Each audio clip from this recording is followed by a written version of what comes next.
جهاد الجهاد په تکبیر تارنم ترڅو چې ژوندی وي اسلامیزم ترڅو چې ژوندی وي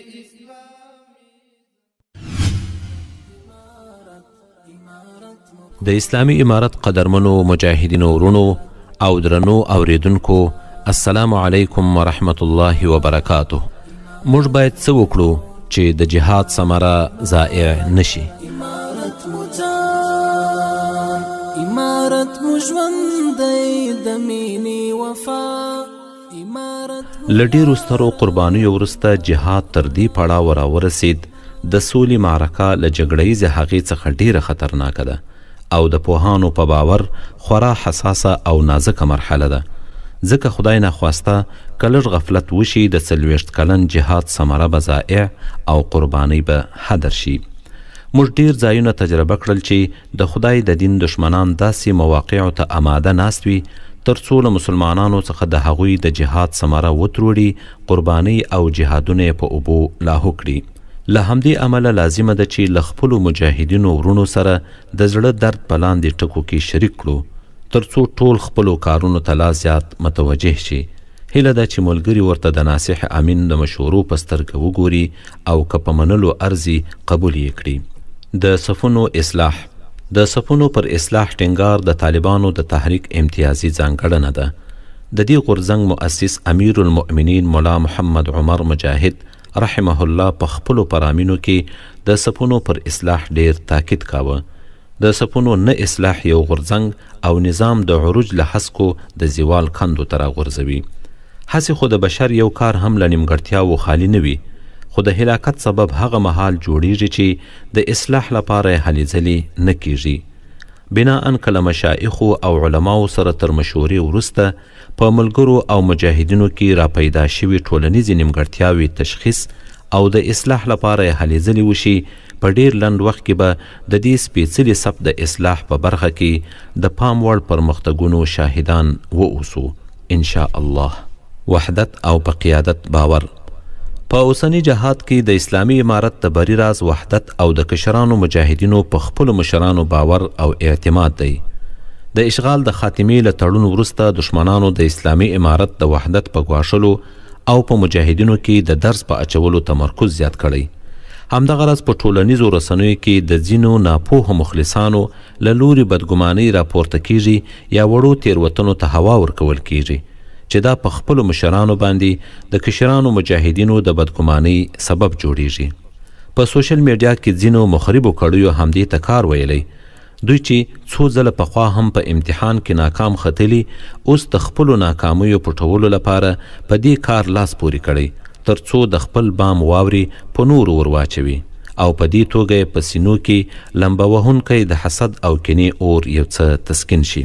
مجاهدین باید دغه مشکل ته په کمه سترګه ونه ګوري، بلکې د حل لپاره یې هلې ځلې وکړي، په سیاسي پروسه کې په احتیاط قدم واخلي او داسې کوم کار ونه کړي چې دغو کړیو ته د ناوړه تبلیغاتو لپاره خام مواد په لاس ورشي. په نظامي ډګر کې د اسلامي امارت د مجاهدینو ځواک د دشمنانو د سترګو خار دی او اوس ټولو دې ته لاسونه یو کړي چې د اسلامي امارت پوځي ځواک له منځه یوسي. خو په ګران هیواد افغانستان کې د اسلامي نظام د تحکیم او بقا یوازینی ضامن د اسلامي امارت پوځي ځواک دی. موږ ولیدل چې کله اسلامي حرکتونو د سیاست میدان ته دانګلي، د دشمنانو له لوري ورته د سیاست میدان ګل و ګلزار ښودل شوی او دا کاذب ډاډ ورکول شوی چې په راتلونکي کې به ظلم ورباندې نه کیږي. نتیجتاً اسلامي حرکتونو خپل ټول پام سیاسي برخې ته اړولی او له نظامي برخې څخه غافله شوي. هغه نظامي ځواک چې دوی په برکت یو وخت په ډیر سرعت د کامیابی مدارج توی کول، د وخت په تیریدو کمزوری او له منځه تللی او بالاخره د دشمنانو له لوري ستر غدر ورسره شوی. مشران او غړي په تلپاتې بند یا اعدام محکوم شوي او یا له هیواد څخه جلا وطنۍ ته اړ کړل شوي. د عبدالقادر الجزایري رحمه الله غورځنګ او د تاجکستان اسلامي نهضت د دې دردونکي داستان ژوندۍ بیلګې دي. د اسلامي امارت د مجاهدینو لپاره په دې ماجرا کې د عبرت درسونه پراته دي. الله پاک د قوت جوړونې ستره موقع ور په برخه کړي. قیادت یې دې کار ته پوره متوجه دی افرادي قوت یې په بې کچې مخلص او د التدریب العنیف له مرحلې په کامیابۍ راوتلی دی. طالبان کولی شي په ډیره اسانۍ سره غښتلی ځواک تشکیل او منظم کړي. د جهادي اهدافو تحقق او د اسلامي نظام د قیام هیلې تر همدې ځواک پورې غوټه دي. د دعوت په میدان کې د امریکا له اشغال وروسته په هیواد کې ډول ډول فتنو سر راپورته کړی. صلیبي اشغالګرو هم د ځوانانو او پیغلو د اخلاقو د نړولو لپاره منظم کار وکړ. علما چې د انبیاو وارثین دي دای مسؤلیت جوړیږي چې د ولس روحاني امراض تشخیص او د درملنې لپاره لاس پکار شي. د دې لپاره که د فقهي مجلسونو په څیر علما سره بسیج او تنظیم شي او ښه په اخلاص د ټولنې د اصلاح لپاره هلې ځلې وکړي، هغه افکار او نظریات او ناوړه اخلاق چې د امریکایي اشغال په ترڅ کې دې ټولنې ته لار موندلې په ډیر لنډ وخت کې به خنثی او له منځه لاړ شي انشاء الله. خو د دې لپاره چې دعوت اغیزمن ثابت شي د داعیانو او ویناوالو د روزنې لپاره ګړندي ګامونه اخیستل پکار دي. په نوره نړۍ کې دا ډول دورې ډیر رواج دي چې پکې نویو فاضلانو ته د خطابت تپن، د دعوت اسالیبو او نورو اړوند موضوعاتو په اړه سیمینارونه ورکول کیږي. که زموږ اړوندې ادارې هم دې کار ته جدي پاملرنه وکړي، اثرات به یې ډیر ښه وي. په تعلیمي میدان کې د هیواد د پرمختګ او په ځان بسیا کېدو لپاره زده کړه او تعلیم ډیر اړین دی. څومره پاملرنه چې نظامی ډګر او دفاع ته کیږي، هومره توجه تعلیم او تربیې ته پکار ده. خو متاسفانه د مسلسلو جګړو له امله زموږ تعلیمي سیستم ویجاړ او له بلها مشکلاتو ډک دی. زموږ د دینی او عصري زده کړو سیستم معیاري کول ډیر وخت او کار ته اړتیا لري. اما په لومړي قدم کې د استادانو په روزنه تمرکز د تعلیمي ډګر ډیرو ستونزو په هوارولو کې رول لوبولی شي. د هیواد په بیلابیلو برخو کې د مدرسینو او معلمینو لپاره باید لنډمهاله او اوږدمهاله تربیوي سیمینارونه جوړ شي. د نړۍ هیوادونه او سترې تعلیمي ادارې د تدریب المعلمین لپاره مختلفې برنامې لري او په کال کې په لسهاو زره معلمین او مدرسین روزي، چې دې کار د پوهنې په بهبود او پرمختګ کې مهم نقش لرلی او ملموسه نتیجه ترې لاسته راغلي. په دې برخه کې د مسلمانانو او نورې نړۍ د مرستو راجلبول هم خورا اړین دي. البته نصاب، استاد او په ټوله کې تعلیمي سیستم باید زموږ په خپل لاس کې وي ترڅو تیرې ترخې تجربې تکرار نشي. په مطبوعاتي ډګر کې له ضیاع څخه د جهاد د ثمرې د ساتنې لپاره لکه څرنګه چې نظامی چارو، دعوت، ښوونې او روزنې ته پاملرنه اړینه ده، همدغه راز مطبوعاتو او تبلیغاتو ته هم پوره توجه کول لازم دي.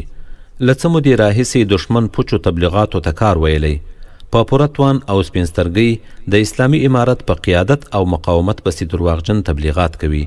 همدغه راز د اسلامي نظام د مخنیوي په خاطر د اسلامي نظام پر ضد ډول ډول زهر شیندي، په لوی لاس د سولې د پروسې د تخریب هلې ځلې کوي او په دې توګه غواړي د افغانانو غمیزه نوره هم د څو لسیزو لپاره وغځوي. مجاهدین که دې برخې ته څه ناڅه توجه راواړوي، ډیر اثر به پرې مرتب شي، ځکه پیغام یې معقول، صادق او متوازن دی. په دې مورد کې په لاندې ټکو تمرکز پکار دی. د ولس د اذهانو د تنویر په خاطر د اسلامي نظام مزایاوي او ښېګڼې په ویناو او لیکنو کې بیانول، د دشمنانو له لوري راپورته شویو شبهو ته مدلل ځوابونه ویل، د دین او د وطن د هغو قسم خوړلو دشمنانو څیرې بې نقابه کول چې د خپل ولس پر ضد یې د اشغالګرو څنګ ونیو او لا تر اوسه د ولس له دشمنۍ څخه لاس نه اخلي. د روان جهاد حقانیت خلکو ته واضح کول، د صلیبي اشغال پر ضد د ترسره شوي 19 کلن جهاد د اتلولیو او سرښندنو مستند معلومات ثابتول. په سیاسي ډګر کې لکه څرنګه چې سیاسي دفتر له هیواد څخه د اشغال د ختمولو لپاره د پام وړ هلې ځلې کوي، وجیبه یې جوړیږي چې په کور دننه د مخورو خلکو د زړونو د طالب او راخپلولو لپاره د منظم پلان له مخې کار وکړي او د ځینې مادي او معنوي امتیازاتو په منلو سره هغوی په اسلامي امارت باندې راټول کړي. په پای کې په لنډو ټکو یادونه کوو چې که د اسلامي امارت د هرې څانګې کارکوونکي او مجاهدین خپلو کارونو ته سمه توجه وکړي، د دوی د اخلاص په برکت به د 40 کلن جهاد ثمره له ضیاع څخه محفوظه وي ان شاء الله، وما ذلك على الله بعزيز.